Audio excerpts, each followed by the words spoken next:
Welcome to the Non-Standard Podcast. I'm your host, Manny Lamson, and what you're going to find in these episodes is just how to improve your quality of leadership just 1% at a time.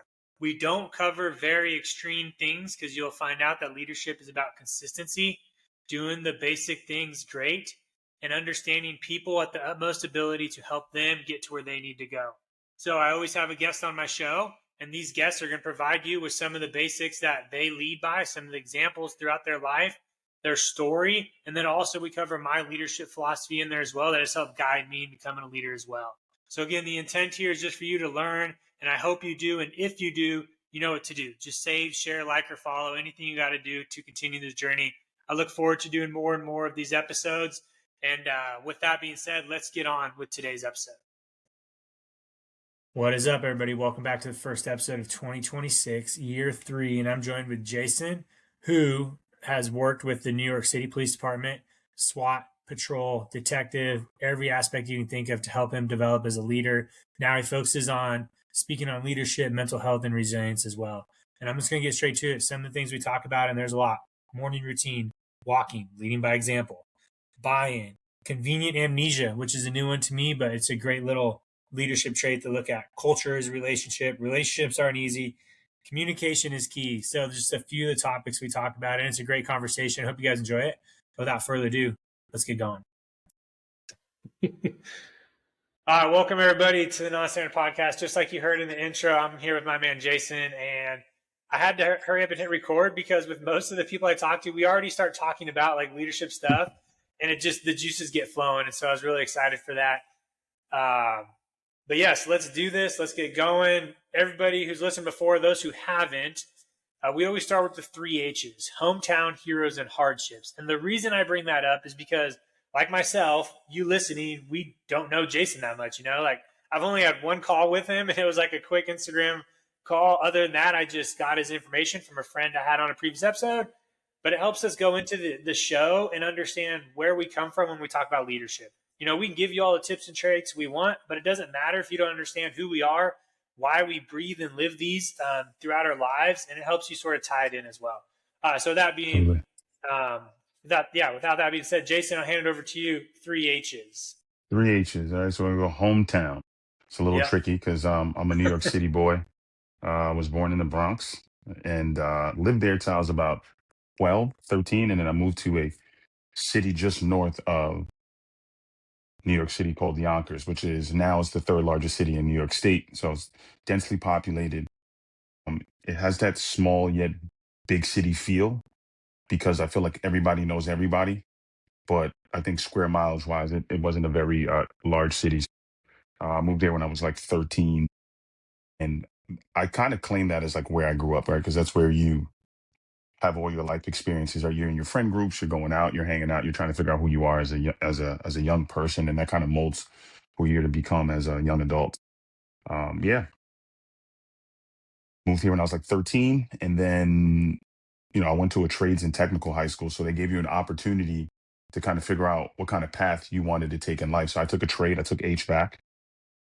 So you like your first year is like an exploratory year, and then you figure out, all right, well, maybe I'd like HVAC. So you put a ballot in, and then so I ended up getting HVAC. I think I put in like carpentry, auto mechanics, and HVAC. I ended up getting HVAC. So did that throughout high school, graduated, tried to do the college thing.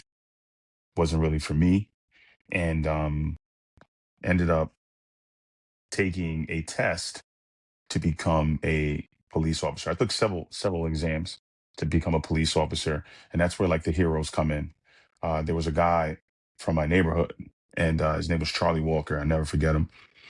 He was like a guy considered to be like a local legend. He was like, very, personable person. Everybody liked him. Everybody had a great deal of respect for him. And he became a police officer, and it kind of light bulb goes off over my head. Like, oh man, Charlie's doing this, and he's a guy that people respect and love. Maybe I could do it. So, I come from a long line of first responders. My father was in the military, served in the Marine Corps, then did Army Reserve. My uncle was a New York City police officer. I have cousins that are all in law enforcement. So it was kind of like a rite of passage. So when we speak on heroes, I had several of them around me, but I feel like Charlie was like the catalyst for it. I grew up around a lot of people that were in uniforms and always like squared away, like gig line, So that was something that I feel that it compelled me to just kind of jump into that field, you know? And hardships, it's tough, man. Hardships is crazy because, you know, being that I grew up in a city that was very, very, very busy. So if you're in a busy city, you deal with violence. And all the other things that the big cities bring, um, you have violence, you have people, losing their lives to drugs. And so that was something that I had to kind of navigate as a young adult. I lost a few friends to gun violence. I lost a few friends to drug addiction. A couple of my friends went to jail for extended periods of time. So, I'll throw that in there for the hardships, and just having to navigate through that, man. Like, losing a friend when you're 15 years old with like no real explanation, other than like, hey, it was a disagreement. Somebody pulled out a firearm and my friend's no longer here. So, just having to navigate through that and realize like, I didn't want that life for me. Like I wanted to die of old age, and it was just something that kind of kept me on the straight and narrow. Because I'm the type of person is I learn from other people's experiences. If I Yeah. see somebody go through something, I'm obviously going to pivot. If I know that that person made that decision to go that way, I'm going to go the opposite way. So, I mean, I feel like I covered the three H's, but No, that's perfect. Mhm. Couple things I'll hit is, yeah, I'm sort of the same way when I look at my hometown of like that teenage years, like, um, I grew up in a small country town in Northern California. And so I look at that as sort of like what molded me and helped me. And it's funny when I talk a lot about leadership now, and I didn't really know really what leadership was when I was in when I was in high school, but it's crazy to look back and see how that molded me throughout my career. And what traits I developed then, that early in Mhm. my life, and some of the big ones I learned, which you sort of talked about with your hero, was like relationships, right? Like my dad worked in a tire industry where he had to go meet a bunch of people, and I had really good like role models from my coaches that, even though I still have a great father, like there were some coaches that I considered like my other dad, and they were just there doing what they had to do. And so you talked about hardships as what you see, and sometimes I think that's sometimes harder to navigate than if it happens to you, because you may not have to make the choices, but like you said, it was just more you saw what was around you. You were able to apply those skills to your life and make those paths and movements too. I do want to talk a little bit about trade schools, man, because you don't hear about them a lot. So talk about like that journey. I don't know. Did you know what a trade school was, or was it sort of something that was there for you? Because I only hear about trade schools now in like the college world because they're starting to pick up a little bit more in like community colleges and stuff like that. But what was it like that young, really getting hands on, and understanding that, to experience those jobs and to develop them? It was a great time for me. So the way my school worked is most of the schools in the area had 8 periods. We had 9 periods. And so 4 of those 9 periods you spent in your major, learning how to like wire a oil burner, set up a boiler. So like, building headers and stuff like that, and learning how to solder and work on, hot water baseboard, duct work. We did some welding. So it was great. It gave you like real life experience, right? And they had this kind of internship where you would leave for 2 periods out of the four and you would go work for like a local company. And, you did that for the duration of the year. So it kind of gave you an idea as to what the real world would look like getting out after high school. Obviously, if you wanted to go to college, you could, but, you know, it literally gave you the tools to go into the workspace as soon as you got out of high school. A lot of my friends did that. What it helped me realize is like I didn't want to do manual labor for 35 years. That's what it really helped me focus on because I remember I did a summer internship. I worked for a local HVAC company. And when I tell you, it was the hardest work I've ever done in my entire life. It was back-breaking work. I mean, being in a crawl space when it's already 100 degrees outside, and inside that crawl space is probably an additional 15 to 20 degrees hotter in there. So your sweat is sweating. And I was like, listen, I don't know if I could do this until I'm, 55, 60 years Yeah. old. It helped me realize that I didn't want to do that. So I was just like, okay, cool. Let me see what else I can do. So I tried just being like a person who services oil burners, and even that was ridiculous. I was just like, you know what?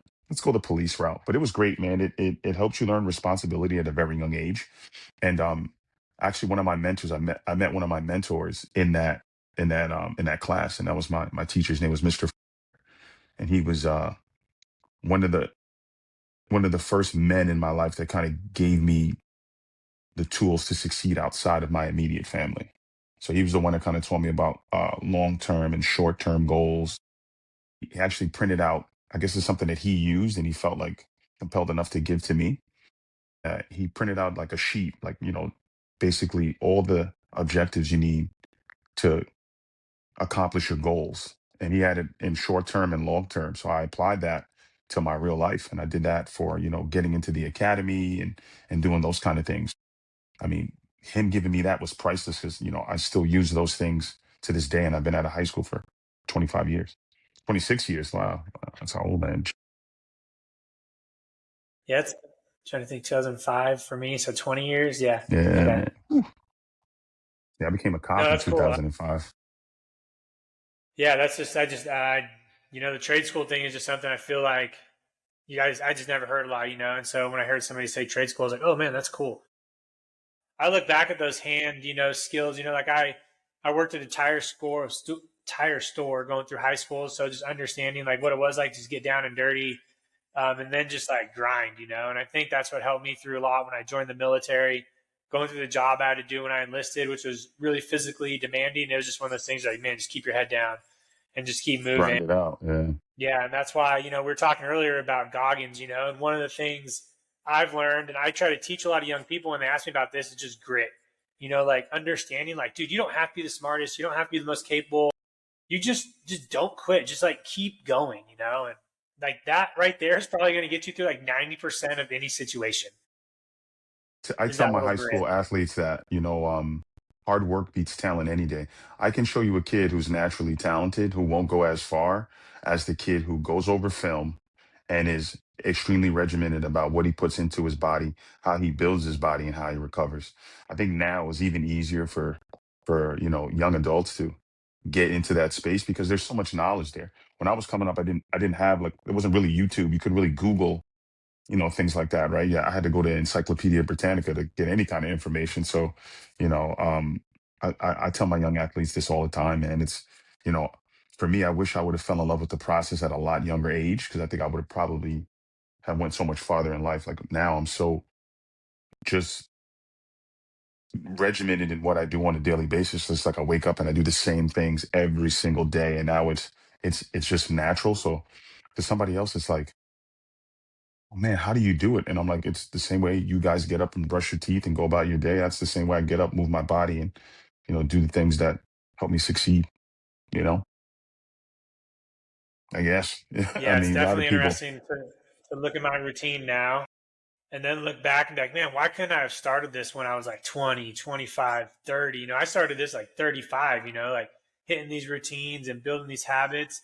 But at the same time, like I look back and I go, well, I probably wouldn't have been able to do this at age 35 if it wasn't for like the little things I did when I was early in my career. Um, and so, yeah, a lot of people will just ask me like, hey, like when I tell people my morning routine, they sort of just go like, you do all that before 8? I'm like, yeah, it's Yeah, it's a lot. But then like, man, one of my biggest like leadership traits is, dude, like you have to control the time you have. And the control the morning is literally controllables. free Yeah. time. The morning Hmm. is the free time. Like nobody's gonna interfere with your morning because it's just the way it is. Like you can wake up before anything happens and just everything is free. Bingo. And that's why like having a family, or even just if you don't have a family, like the afternoons are always chaotic. You can get stuck in traffic going home. You get stuck late at work. You could, I don't know, like something could happen, and your whole day is like gone if you were planning the routines in the evening. So talk a little bit about that. We'll just jump into that right now. So how have you seen your morning routine develop over the years, and how simple did it start? Ooh, it was kind of hard to develop that morning routine, to be quite honest, because we are so wired to wake up and rush, right? It's like because you give yourself just enough time to like do the minimum and then get out of the door, which is like brush your teeth, load up your bag and then go, grab your clothes and so on. So I feel like when you give yourself that time in the morning, it's exactly that. It's like you giving yourself that time to set yourself up for success for the day, right? So, um, especially in police work, right? Like they can change your schedule at any given time, right? So I worked a majority of my career um, on evenings, and so when you work evenings and you don't have any real responsibilities, right? You wake up in the morning, you can kind of loaf around, work out, sit in the gym for you know 2 hours or whatever the case may be, right? And then uh, you go to work, and then that's that. But when you as you get older, you have family, and you don't have that time to sit in the gym for 2.5 hours or 3 hours, right? I always say my sweet spot is 90 minutes. If I can get 90 minutes, right, I'm good. I don't need much more than that. And people are like, well, 90 minutes is a lot. And I'm like, yeah, I mean, I could do it in an hour, but I'm the type of person who doesn't like to feel pressed for time. So I think 90 minutes is more than enough. I get you know, how old do you say you're 35? I'm 38. 38. Okay. So, we now have to warm up, right? I was never a guy who warmed up. I would do this, and then I'm getting to work. But now it's like, let me prime the body so that I don't hurt myself. And it is so true that if you just take a little bit of time to do like a nice dynamic warm up, you feel better. Your workout is better, and you're just able to recover so much more easier because like when you're done, the body's already warm. Nice little static stretch, and then I'm good. Shower, and I'm good to go. So, just giving myself that time to allow that to happen. That's why I need the 90 minutes. And I think 90 minutes is the sweet spot. I used to be in the gym for like 3 hours. I can't do that anymore. I have obligations that are going to, I'd rather sacrifice the time on my end than have my family, Yeah. not see me or have me not be around. So, I'll wake up at 4:15ish. I set my bags up the night before. So I take my supplements in the morning. Mhm. And then, I hydrate. So it's like 40 ounces of water with an electrolyte component to it, so some kind of like electrolyte packet, and then I start my day. I get my cup of coffee, get in the gym. It's usually like a lift. All right, so it's like upper body push pull. Well, yeah, that's my split. Upper body push, then there's a pull, there's a lower body, and then there's a full body day. And I run pretty much every single day. So I try to run in time domains. Right, so it's now I'm at 40 to 60 minute, and then it's 90 minute as is the 3 day rotation. It's cold here. When it gets a little warmer, I use like a Sunday to do my long run day, which is just trying to get like 2 hours on my feet. Um, and trust me, it takes a while to build to that. So I don't want Yeah. anybody to think that you can just go out and just run for 2 hours, right? You got to build a baseline and then kind of go from there. But that's pretty much like what my routine looks like. You know, Part of that routine, which I forgot to mention, is I do a quick meditation, some Bible study, and then I just journal. So I have two journals that I use. One's a gratitude journal, and one is just like my personal journal, which I put the Bible verse that I read, elaborate a little bit on that Bible verse, quote of the day, and then like how I'm feeling, and then at the tail end of the day, I do a moral report card. And so, yeah, that's my routine, man. It sounds like a lot, but it happens pretty quick. Yeah, it's very similar to how I structure my day. Like I wake up 3:50 every day. I make my pre-workout drink, which is usually 20 ounces of water that I sip on for an hour before I hit the gym. But in that hour, I read 10 pages. I journal. I do my gratitude. I have two forms of journaling as well. I have one in the app I use, which is more like my business stuff. So I sort of like will go over like where I'm at on like some lessons learned or tasks for the day. I then have my normal journal, which is just good for me to write in, because I think writing is very beneficial. And it can be anything I write. Maybe it's like, hey, this weekend my daughter at a cheer competition. I watch her do this. Maybe it's just a paragraph or something, but it's just to get the juices going, wake up the mind. And then I edit my tasks for the day, so I always plan like 5 simple tasks I can do to get me moving, get the needle forward. And then I email my wife our schedule. So usually every morning I try to email my wife the schedule for me today, just to get us on the same page. And then she'll reply back when she wakes up with anything I missed, which I usually miss things. And so that's why I do it. And then I walk to my gym, which is very convenient. I head out there for about 45 minutes, come back in, make my kids breakfast, or I say our breakfast, pack lunches, do all that stuff, shower, change. and all that. Out the door at 7:15, drop my kids off, be at work by What eight kind of thirty, and then what kind of yeah. workout you doing in that 45 minutes? So I do two a day, so 90 minutes most likely. My first, depending on the workout or the weather. Usually my morning one, it's always gonna be a strength training because the pre-workout flows a little bit better. If it's cold, it's obviously a lot tougher to run. I Okay. just have I'm on a strength training program right now to get a little bit heavier weights in since I'm a lot lighter now than I used to be. But then like I run every day, so I always have a cardio exercise, time based usually. 45 minutes, 60 minutes.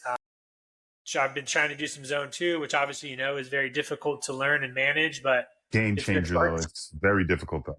It Oh, is. it's But it's then I'm so usually boring. alternating between a bike or a rower or Jacob's ladder, just some form of movement Okay. to just get my body going. But yeah, two workouts a day, 45 minutes. Usually the lunch one is another 45-minute workout on base. So I'll just go to the gym, shower, change, either run outside, or if I did my cardio in the morning, I can at least do my strength training there.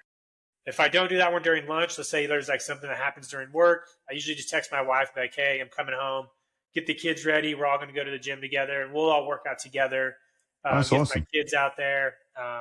That way it's not too late in the day. And then my son does really good with his homework. We found if he moves before he starts his homework. So, like, when he comes home, we're like, hey, bro, go ride your bike somewhere, or like, let's just go to the gym and do like a 15-minute calisthenic thing, and then we'll come in and do your homework.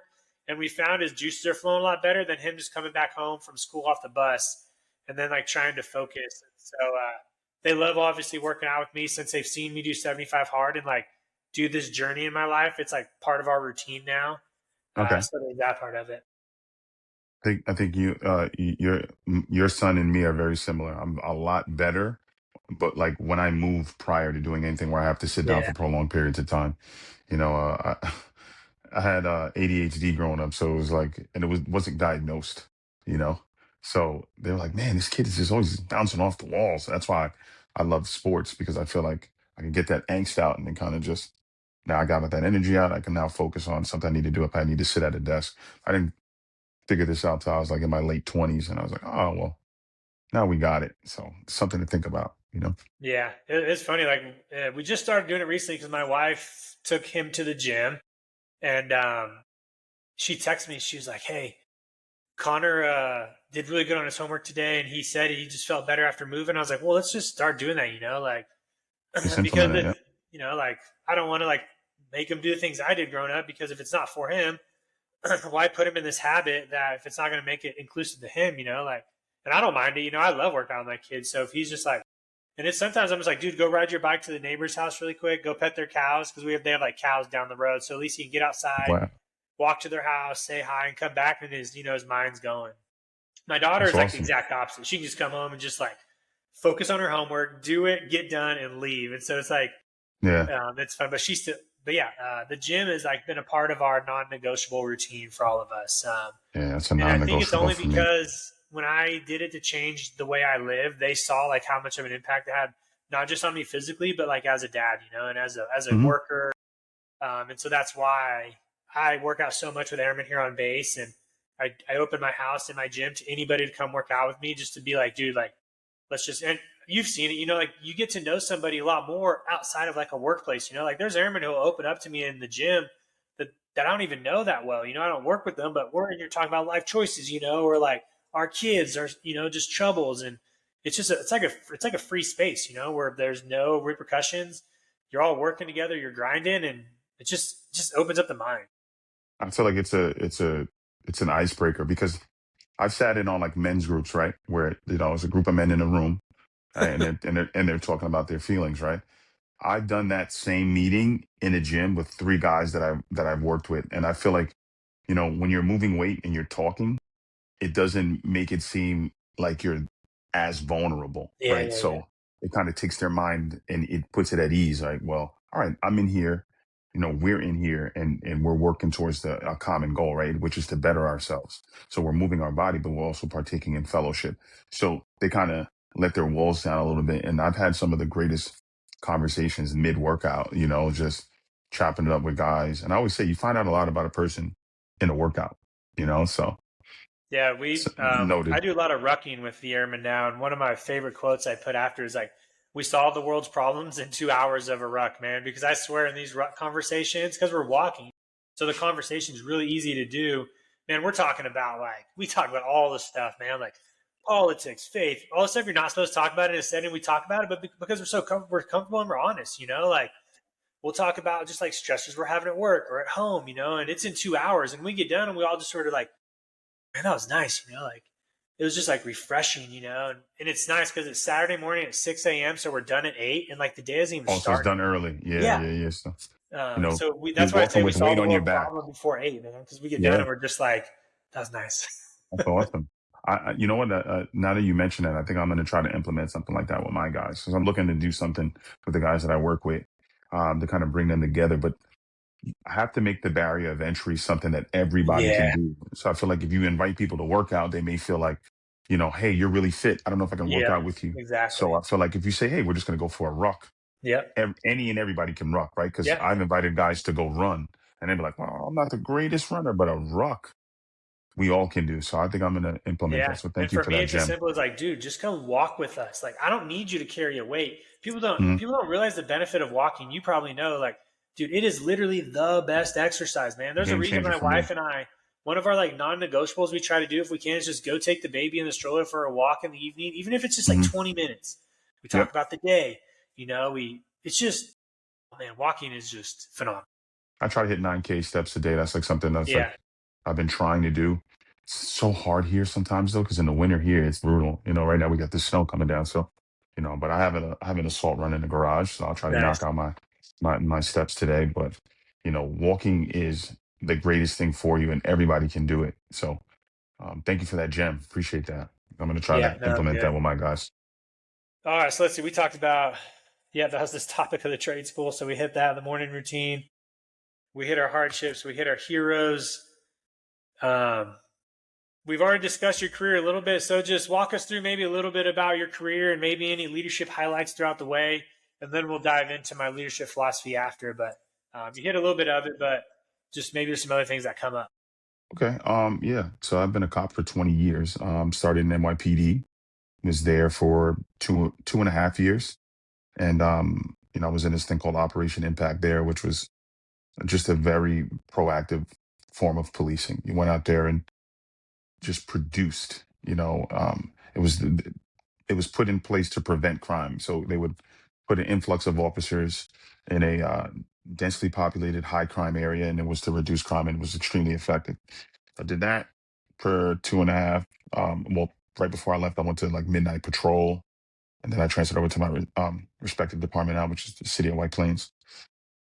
Spent like a year on patrol because I was like, I already know I don't want to do patrol, but you need to know patrol because it is the backbone of policing. So I did that for about a year, and then I got into a proactive unit called like the neighborhood conditions unit, where we would deal with specific crime patterns and quality of life stuff. So that was great because that's just running around.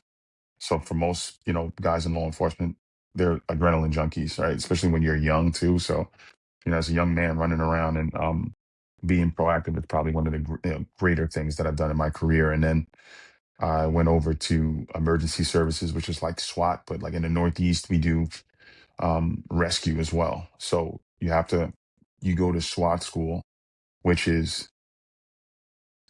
very, very, very tough. It's 4 months here, and you have to take like a Cooper test to get in. So you have to qualify in the 70th percentile. And so doing that kind of got me into learning or wanting to be like the guy who does the exams for the guys coming in. So they ended up sending me for that. So you have to qualify to do that as well. And so that's what kind of got me into the space of like hybrid training almost. And so we would run these tests, and you want to be the standard, right? So I'm not telling these guys like, hey, you want to get in my unit, you got to do this. And I'm not the person that's leading by example. So um I was in ESU for 10 years, and the best 10 years of my career. Um Received like several awards during that time. And then 3 years ago, I was moved over to detectives. So I work with our strategic initiatives unit, which is attached to our domestic violence and community policing. My specific niche in this unit is the mental health outreach team. So I'm a peer supporter for the police department, but I also work in the community getting unhoused people housing, helping them attach themselves to services. So, if they have a mental health issue, I attach them to services within the county or within the city that I work in. And we also work with like people who come out of jail and kind of get them acclimated to getting back into society. So we do that as well. And then if you have any kind of substance abuse issues, we attach them to services as well. So going from like proactive to now being community based is like the icing on the cake, man. So I'm a very A-type personality. So I had this checklist as a police officer before I even started. And it's it's super fulfilling to get this on the tail end of my career. So Yeah, that's cool. I love how, and obviously we'll hit about a little bit later, but talking about the lead by example in those areas. And one of the things you mentioned that I've learned in a leadership trade is you talked about you have to understand how a lot of these jobs are done, right? Just overall in perspective to grow and develop. And that's one thing I just learned recently. Someone was telling me you have to understand how the chili is made before you can like change the chili, right? Or do something like that. So I was like, man, that's pretty cool because it opened my eyes to like when I go to a new job or if I want to go somewhere.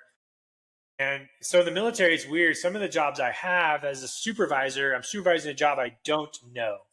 And so I can't just be a supervisor and tell them what to do if I don't know how the chili's made, right? So I had to understand, like, hey, dude, I need you to tell me, like, how do you do your job? And then in your case, you're able to go experience, like patrol and all those other jobs to develop later on down the road. So for me, I had to understand, like, and I would tell them, like, straight up, like, hey, man, I'm going to be asking you a lot about what you're doing every day, how you're doing your job, where you're learning from. And it's not just like because like I need to micromanage you. It's because I need to know how the job is done so that if I have to help you later on, I understand it. So gotcha. that's one thing I tell a lot of young people too, if they're coming into a supervisor role of a section or a job they're not familiar with, Mhm. even though you are the leader, right, by term, to be the leader, you have to know what they're doing. And so Absolutely. that's I one thing I've agree. learned in the military as I shuffle between all these jobs is, see, I'm a B1 Wizzo by trade, so I fly in a plane, but I will lead jobs that don't fly in a plane. Like I've led, we call it aircrew flight equipment, where they are the guys in charge of managing my gear when I fly. So my helmet, my harness, my survival vest. So I was their flight commander, but I can't teach them how to be a leader like I teach other B1 people in the jet because that's not their job. So I had to know, like, hey, how do you check my gear or how do you do this so that when I help them become a better person or I am their leader, I understand it. That's where like empathy comes in too. Gotcha. Gotcha. Yeah, so let's just dive right into this, man. So for those listening, I always talk about my leadership philosophy and what the reason I love having one and I teach people about it is it helps me guide everything I do sort of in my life. So like if there's anything I try to do or any task I'm about to do or a goal I'm about to accomplish, I just make sure it aligns with these leadership traits. Okay. And they are in a hierarchy. So one is lead by example in everything you do. Two is to be selfless. You have to be selfish. Fish. Three, build relationships based off trust and care. Four is challenge the road in front of you by getting comfortable being uncomfortable. So, like I said before, even though you may know what some of these mean, which one would you like to discuss a little bit more? Or, yeah, like what do you think? It's funny. That quote. In order to be selfless, you have to be selfish. That is actually I have a is a banner.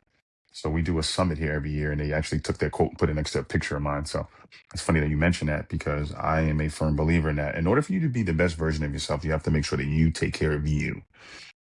You cannot possibly be able to take care of others if you don't take care of yourself first. And I think people end up burning out because they don't take the time to take care of themselves because they're too busy to take care of 20 other things instead of making sure that their house is in order. I think that's vital in anything that you do. You have to make sure that you show up as the best version of yourself. And I think a lot of people get away from that because life gets hectic.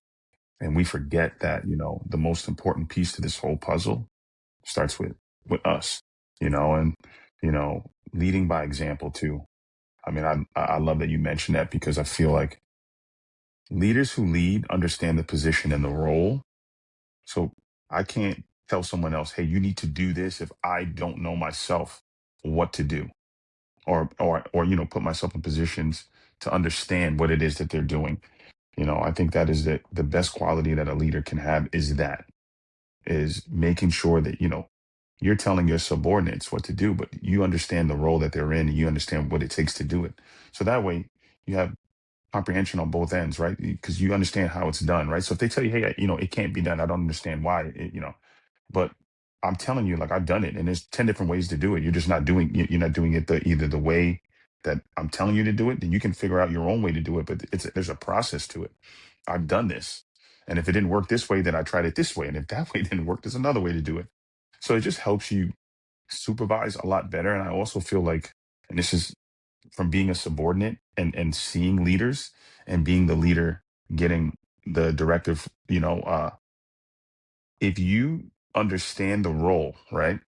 And you know how it goes. When there's a leader who's never done it and they're just telling you to do it blindly.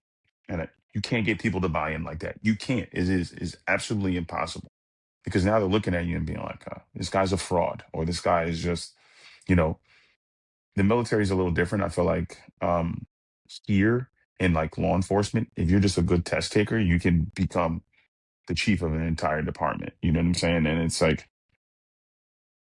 you get lucky on a Saturday and take a great test, right? Or you're just a great test taker. It doesn't make you a great leader, And some of the greatest leaders that I've ever worked for were phenomenal soldiers or phenomenal cops. You know what I mean? Because they understand that side of it. And I think a lot of guys that get into those roles that have convenient amnesia, they forget who they were when they were in that position. My department is extremely small, and so you get you get a guy who took a test, right, and you were on patrol with him, and you're lollygagging on post. That's the same guy who now becomes a supervisor, and you know he's gigging you because he used to do that, but he's now giving you slack for whatever, you're hanging out over here off post or whatever the case may Mm-hmm. be. Like, dude, you did the same thing, but it's like, oh, you forgot because now you have these chevrons on your arm. So I love that you mentioned that, though, that you have to know the role in order to be a great supervisor. Yeah, man, you hit some good ones. I'll backtrack on them. So yeah, the to be selfish one is huge, and the reason you hit it too as well is for me to give the best to people. Like you said, I have to take care of myself first, and that does fall off a lot in people. And some people will think like they don't need to be the best version, to help people. And I disagree. I think that's to get the best result out of it. Like, yes, you can still lead if you're not the best version of yourself, because there's plenty of leaders that are like that, but they're not getting the most out of the people below them because they're just not leading by example. And Mhm. the reason I add lead by example in everything you do is because I get so many people that comment on my stuff when I talk about PT. They're like, "Oh, well, I don't care if you do PT. I need to know how you do your job." And I'm like, dude, that's like 101 to be good at your job. Like, that's why I said lead by example in everything you do. Because just because you think you're good at your job and that's the only thing you're good at doesn't mean you're a good leader. Like, you're probably not good at exercise or maybe your spiritual life or with your family. And you're one of those people that only care about being good at your job. Like, that is not a good leader. Leaders know I have to be good at other things that are going to challenge me, get me uncomfortable, or I'm not going to be the best at, right? We sort of put our ego aside and we challenge ourselves in those areas that are uncomfortable. Um, so I tell a lot of people, like in the military, man, you'll be surprised how similar some of the things you said in the police world are in the military. So like when you talk about your fitness thing, dude, that's where I'm at right now in my career. I've got 100% on my past, like we call them PT tests, and I push myself now to do it over and over and over again. And a lot of airmen I talk to go, "Well, I don't need a leader that gets 100% on his PT test, blah, blah, blah." I'm like, well, I do, because if I'm going to tell an airman, hey, to promote, I need you to get 100%, but I'm only getting 92s or 93s because it's like really easy to get this 90, Yeah, and you don't, I have no ammo to like motivate you to do better. But if I can exactly. show you, which I show a lot of people on my social media, here's why I get 100%, because now I don't feel like a dirtbag if I'm telling you to get 100%. Because I was in the airman's shoes when I was younger, where my supervisors were like, "Hey, Manny, I need you to go get 100% of your tests," and I'm like, why, dude? You're not. Like, that is the easiest excuse for somebody to give to not give 100%. But if I can tell them, like you said, no, I did, they're like, shoot. Yeah, now you got to do it because I know, Now like, there is no like, yep, there's no backing out. So that's why I absolutely. try to twist it up to lead by example in everything you do. Because so many people are always just like, well, I just need a leader who's good at their job. I'm like, dude, that's the standard. Like, the standard is being good at your job. Yeah, that's To what you're supposed excel to in the do. standard, I need you to be, yeah, yeah, I need you to be doing good in other things. But It's a people are like, ground no, ball. that's going to take too much time, or I don't have the time for it. And then I'm like, let's pump the brakes there. You got time. But obviously, it goes down like a whole new rabbit hole of like, let's talk about your time. Where do you spend it? How do you do this? Yeah, there was a line you said, convenient amnesia. What is that? Yeah.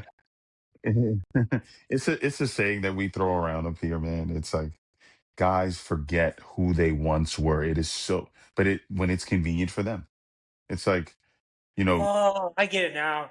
yeah, it's Okay, like, so it's like an excuse I can use to like forget about things that I'm making an excuse for because it's like convenient. Oh man, I think I get it. yeah, it's like this is the best way I can explain it, right? Like you'll get a guy who, because this always happens, right? Who was like a complete slacker when he was on patrol, right? Then he now becomes a boss and he is on everybody.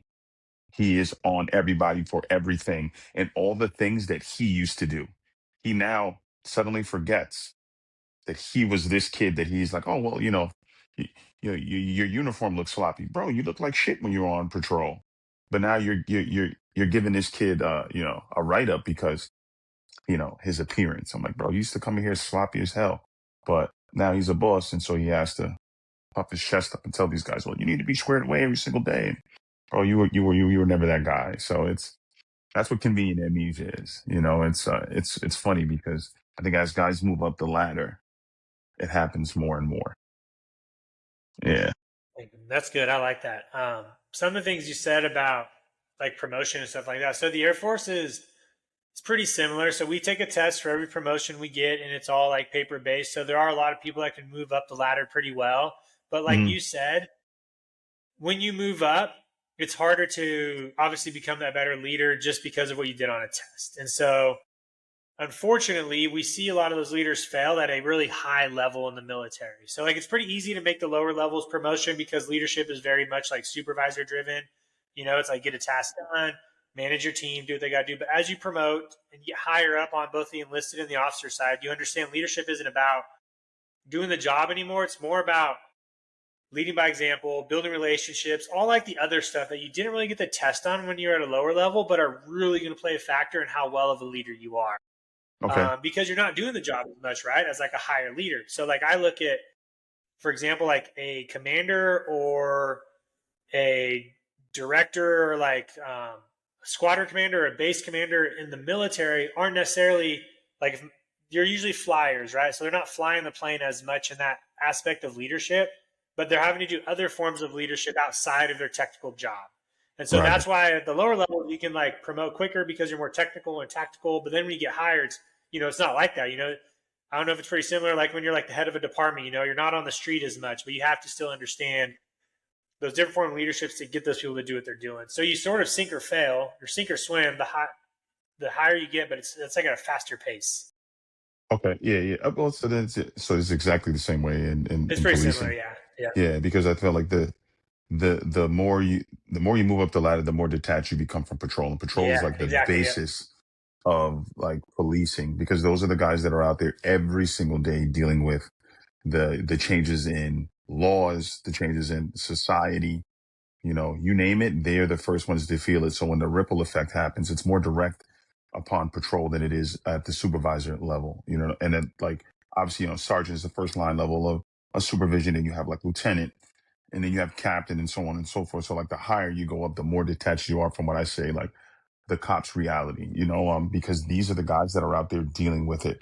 You know, the patrolmen are the guys like they see the turnaround because they're in the trenches, right? So you get, a guy who's been on the job for 3 years or 4 years. Now you get a new hire who's like, so now this guy who's has a little bit of time on, he's now a seasoned vet, right? So now to get this new guy. So this dude is training the new guy. So if this guy developed any kind of horrible habits, what is he doing? He's imprinting on the new guy. So it's like a sports program, right? Like you can't build a program without Yeah. culture. You know what I mean? That locker room Yeah. culture, right? So like, we do walkthrough, we do film, we do this. Like you have to instill that in your guys. And it's the same thing in policing. It's like you got to create that culture. But if you have the blind leading the blind, that culture is not going to stick. It's going to start to, dilute itself. And then everybody gets lost in the sauce. So, Yeah. Culture is another that's tough in the military. And the only reason culture mm, is hard where we are in the military is because we have a lot of turnover. So like every 2 to 3 years in the military, in some jobs, like you're going to a new base, you're going to a new job. So culture is very hard to establish in a short amount of time, as you've seen, because it just doesn't work like that. I can't just like arrive to a new squadron and like bring my culture with me and be like, hey guys, congrats, here's our culture, let's like be great. It doesn't work like that. um, and so that's where the military always has a tough challenge between like, do we let a commander command at a place for a long time, which will build good culture, but then it definitely puts a stagnant in their career because they have to do other things. And um, I guess I'll ask, like, what are some good ways to build culture? it's It's a tough, tough one, but man. Yeah, it is a very tough one because like it goes back to that turnaround, right? Because law enforcement there's a lot of turnaround right now, a lot. Because you have a lot of people segueing out of law enforcement into like completely different fields now. Years ago, like I've been a cop 20 years, right? Years ago, you never heard of someone leaving to do another job completely. It would be like, yeah, to do law enforcement in another state, maybe. But people just upright leaving law enforcement in itself, right? Or just jumping to another department or something like that. So it's harder to build culture. But like, I think one way to build culture is to build relationships. You mentioned that, right? So like building relationships is like it's like me right now. I'm in a position where I get to interact with a lot of new police officers, right? And then so we run up to the academy. We run like 2 classes. So I now have a rapport with these guys. So then when they come into the building, they do like a month in house. I make sure that I come in there and I have, my thumb on the pulse of how these guys are feeling. You know, hey, this is week 2 inside this in-house thing that we're doing. How are you guys feeling? What have you guys done? What have you guys learned? And do you still feel the same way as you felt day one walking into the academy to where you're at right now? Because that can change, oh, because yeah, day one you have like all this, it's so many mixed emotions day one in the academy because they're in your face, they're screaming at you. I've seen guys be like, you know what, this ain't for me. I thought I wanted to be a cop. I don't want to do this anymore. And they leave day one. So I always ask, these younger police officers, or newer police officers, I should say, because some of them are, have real life experience. They've lived lives, and they left their careers to now do this. But I asked them, how do you feel versus day one to where you are presently? So it goes back to building relationships. In order to build culture, you build relationships. Because for me, my department is like a 200 plus man department, so it's not extremely huge. So I'll know who everyone is. I try to make it a thing to like know everyone. Sometimes it's tough. It ain't easy, but I have to walk in the yeah. locker room, and I'm out on the road still. So when I go out to a call, I try to have a quick conversation and say, all right, cool, like did you get the information, this, that, and the other? All right, cool. All right, so how did you get to this place and why are we here? Because if you call me, right, I specialize in something, right? So if you're calling me, that means that it got to a point where you Yeah. feel like my expertise is now going to take over. So you've done all that you can. You gathered all this information, and so now you're handing me this information. So I just need to know how you came to this point to hand me this information, and that helps me get to learn who the officer is, and if there's anything I could critique, you know, I can say, hey, listen, next time around, when you have this conversation, just ask this person X, Y, Z, so that now we know how to move forward. So I think to build culture, you have to build relationships and maintain those relationships. I think that's key. Easier said than done, but that's how you do it. That's exactly the answer I was waiting for, man. Like, I don't want to say it's a pop quiz because I knew you were going to pass, but it helps validate, right, these answers. Because when I ask this question over and over again and I get the same answer over and over again, like it's like I'm doing a research right on it. And that is exactly it, man. Like I tell people all the time, if you want to solve any problem in the world, have relationships, man. Because like relationships are the key to everything. That's why it's in my top four. Because I have seen, and you said it, man, like, culture is built off relationships. You get empathy, you get buy-in, you get trust, you get hard work, and the reason I use relationships to solve problems is because if you look at a small problem that happened, let's say, I don't know, like let's just say it's a cop who forgot to like sign in his gear, and maybe he didn't tell anybody, and then that gear report got brought up, and then it came out something big, then it causes big issue, like then something happens.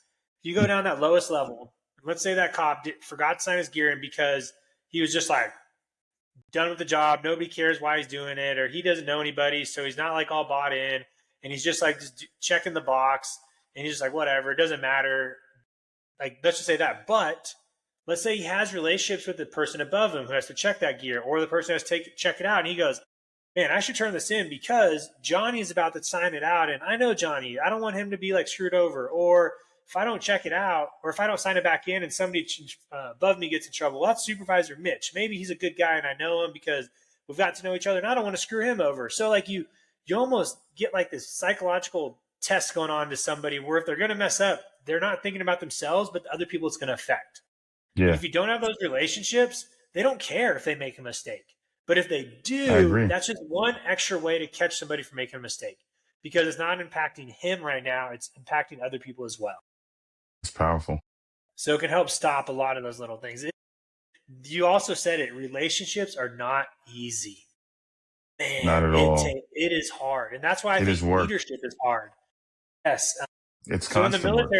in the military, we have this thing where a lot of like new commanders come in, and we call them immersions, where we bring them around every squadron on the base, Hmm. and you walk them through your shop, and you have like a couple people meet and greet them to show them what you do, and it's really short. It's like 5 minutes. The commander will come through your shop and go, "Hey, Airman Snuffy, how are you?" Like, "Cool. What's your name?" "Johnny." "Sweet. Nice to meet you." And then he goes on. Unfortunately, some leaders will think like that's all the relationships they need for those airmen to work hard, but it's not. It's like the over and over repetitiveness of them going out and about, going into those shops, popping in to say hi, going to the chow hall, like talking to the airmen, working at the chow hall. It takes intentional time as well. Like I can't just like Yeah. check a box and go into a shop and high five somebody and be like, "Cool, relationships are met. You are going to be a hard worker now."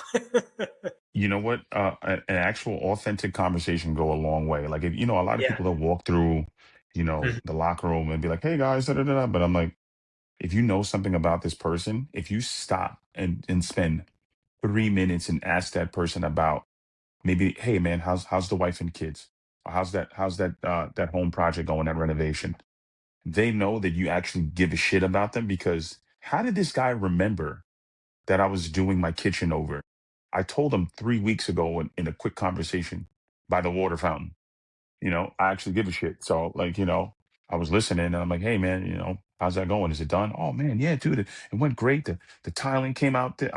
Awesome, man. Hey, Mhm. hope everything, and then I kind of carry on. So just really listening, being an active listener, and paying attention to people, man. Just I think we're losing that as human beings, man. We just kind of go through the motions and, "Hey, good morning, how's it going, guys?" Pew, and go on. But like if you really give a shit, you'll ask or you'll pay attention to what people are saying to you, and then that way the next time you see them, you have a conversation piece. And I feel like people really realize who's listening and who isn't. You know, just my 2 cents. No, it's important because dang, I just had something on top of my tongue. What was I going to say? That's fine. But yeah, it's not. And what's crazy is, oh yeah, it's insane because people will be like, "Well, that's just being a human being." I'm like, duh. Like, why just can't we just do it? Like it's. And what's crazy in the military is when people have those relationships, they think you have like an extra like trait or you're like extra like special. It's like, no, I'm just being a normal human Just being. being Like, a normal human if we being, all yeah, just treated each other like human beings, we would go a lot further. But it's like an the world extra would be a better bonus when you're place. like get to know people. It's like, dude, it's like I'm not. It's not extra. It's just like just do it. Yeah, it's what we were wired to do.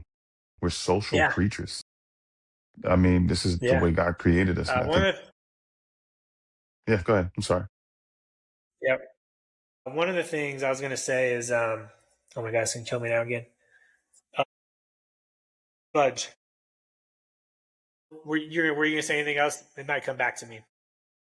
No, I'm just saying, like, it's God created us to be social creatures, and I feel like at the bare minimum, you should know the person to the left or the right of you. I mean, if I come in every day, right, I go to the locker room, right, I get changed every single day. If I don't know the guy who's at the left and the right of me, that's shame on me. It's like if you don't know your neighbor, right? Like I know my neighbors. I wave, I say hello. I know their families, they know mine. So like at bare minimum, you're supposed to know these type of things. And I think if you come out and you live in a community or you work in a place and you know nothing about the people that are around you, it says a lot about you. It says a ton. It tells me everything I need to know. I'll put it that way. Yeah. Yeah. What I was going to say was a conversation should be one way. And what I mean by that, if you want an intentful conversation, it should start with you asking a question where you shouldn't be saying anything. Too many times people think of a conversation as like this back and forth, right, to get things done. But no, I read a book where it was like, it's called The Coaching Habit, Say Less or something. And one of the biggest topics was, if I'm asking a question, I'm trying to get something. What does that mean? I need to shut up because I need them to talk to answer my question. How does that work with relationships? Is it Mhm. going to be short? No. I know this conversation is going to be long. So for me to have an intentful conversation with, like, instead of, hey, how are you doing? It's, hey, what can I do for you today? Blah, blah, blah, blah, blah. Like, I need to relax, let them answer the question. What is going on in their mind? But it's cool because it gives you like different topics on how to ask questions to get the proper answer without you saying anything. And so it's really crazy for people to realize, man, a conversation shouldn't be two-way. If I am trying to get to know somebody or get an answer, I should know how to ask it and let them talk. I don't care how long it Yep. is. Is it going to take time? Yes, but we talked about that. That's what's important in relationships. It takes time. What Yes. if I have something important to say? Dude, it's not about you. It's It's about about them. them. Absolutely. I couldn't agree. I couldn't agree more. It's hard to do though, man. Like I've caught myself where I'm like, oh shoot, don't say anything, man. Like, You know what I had to learn? I had to learn how to ask open-ended questions because sometimes yeah, you ask questions that require a one-word response. So I had to learn how to rephrase the way I ask questions to solicit the response that I wanted to get. I wanted to get this person to open up, right? So if you know the person well enough, you know they're not maybe they're not the greatest talker, but if I open up with this type of statement, it usually gets them to talk about whatever it is I want them to speak to me about. And so I had to rewire the way I communicate with people. yeah. And one of the things that's hard about communicating with people in leadership is everybody's different. Bingo. Like you can't ask the same dang question to everybody Hmm. and build relationships and trust. And that is another one of the reasons why I think leadership is fun, but it's hard. Because I love just getting to know people. And I know it's because it's different for everybody, like, and so a lot of leaders think um, it's easy to get to know people, or it's like you don't have to. But then when they start learning to get to know people, they're like, man, it takes a lot of time. I'm like, yep, it does. It And does. you're never there, right? You're never at like your full leadership potential. There's always like other areas you can get better at. Absolutely. Yeah. And like I had to learn that people have different learning tactiles. Oh And, man, and yeah, so once you start to figure out, oh, all right, this guy's kind of like this, and this guy's like yeah, this, and then I figured out how to like navigate through conversation. So, but that all goes back to paying attention, and actually being, speaking with intent, being very, being very intentional with your conversation when you speak to like the guys you work with, or whoever. Just being intentional goes a long way. yeah. One of my biggest leadership mistakes I had early in my career as a leader was I went in with like these three leadership traits, and I was like, this is how I'm going to lead everybody in this shop. You're going to do this. We're going to do this. We're going to do this, and it worked for a little bit because the shop sort of needed it. But after a few months, it didn't. And I didn't catch it. And so I always look back and I go, so I still work with some of those airmen on this base. And I'll be like, dude, I'm so sorry for the way like I came into your shop and I was like very direct and focused on PT. But then they're like, no, Manny, like we needed it. But then I still didn't adjust my leadership as they were adjusting to getting better. That's what's hard too about leadership is you'll go in with like this tool, right? Like my leadership style today is direct. Boom, I'm going to be super direct to everybody. But once it doesn't work or once somebody gets used to it, you have to be able to pull like another one out, like, oh, Yeah. this leadership trait is going to be passive, or laissez faire. because this is how this person reacts. And that's what's hard too for some people to do. Yeah, communication is a tool, right? I always say, Yeah, right, and there's good ways to use a tool, and there's bad ways to use a tool. A hammer, right? A hammer could be used to hammer a nail, or it could be used to bludgeon someone to death. It's what you do with that hammer that then creates that space. So it could be a tool to help, or it could be a tool to destroy. It's up to you on how you want to use that tool. Plain and simple. that's good. But yeah, so we're just up to the top of an hour. And the reason I think I love doing these episodes is the juices always start flowing like right before we're about to end, to where I'm like, dude, we could go for like another hour. But the reason I always sort of stop it is because obviously there's a time cap where I know people listen to podcasts like 45 minutes to an hour. Plus I love it because the show is like a crescendo of getting better, right? We never like hit this plateau and then people sort of like lose focus. Like, as you can tell, like we were getting super juiced the past like 20 minutes, and it was like boom, Yeah. boom, boom, boom. But with that being said, the thing we always cap it off with is a book recommendation for people out there. So at least they get something technical they can go learn from. So what book do you want to bring to the table today? You know what? One just popped into my head. Extreme Ownership, Jocko Willink. Oh, Yeah, it's a good that one. book, game changer. And it kind of speaks on what we were talking about, because there's a lot of leaders, they tell them to get that book, Extreme Ownership. And so, if you're looking to improve your leadership skills, or even just your communication skills and how to work better with others, I would say Extreme Ownership will get you there and help you out. Yeah, it's a great book. And the reason I love reading it is because Jocko obviously does a great job with taking a scenario he experienced through his career, telling the Hmm. story of it, pulling the leadership trait that applied directly to it, and then relating it to everybody else in their real world. That's actually how I'm trying to like look at how I write my book is how do I make a book relatable to most people? And it's probably gonna be very similar to Jocko's and all these other leadership books, like How to Make Your Bed. I'm just gonna pull a couple aspects from my career, tell like a cool story, right? Make it sound like super amazing, but then Hmm. pull a leadership trait from it, and then have like a section of like how do you apply this to where you are now. And that's why I liked Extreme Ownership. You did a great job on that. That's why it's just a great. So there's different books I read, technical books that I can pull from, right? Tactical and technical, and just apply. And then there's like my learning ones, like history, biographies. There's ones I just like to read and soak in info. But Jocko's, he has another one called it's like tech, tactical leaderships or something that you can apply. It's another really good one too. I'll check that one out. Yeah, the one I just finished reading, it's called Time Magic. It's a pretty cool book. It's about how to make the most of your time, like to get back time, to be intentional with time. And it's cool because it's a tactic book. It gives you a lot of tips and tricks on how to manage tasks, how to manage exercise, how to do things to increase longevity in your life by making the most of time. So it's a very like skills based book. Very easy to read, couple hundred pages.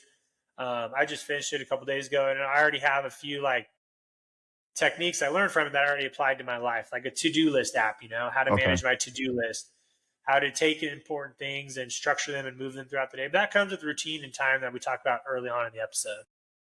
I'll definitely try to grab that book and implement some of those things. Yeah. I need that in Were life right there any now. like were there any last minute things you had to get off your chest, or do you think we hammered and No. nailed it? Yeah, I think the conversation flowed well. I think we hit everything we were supposed to. A lot of similarities. So I don't have anything else to add. I think.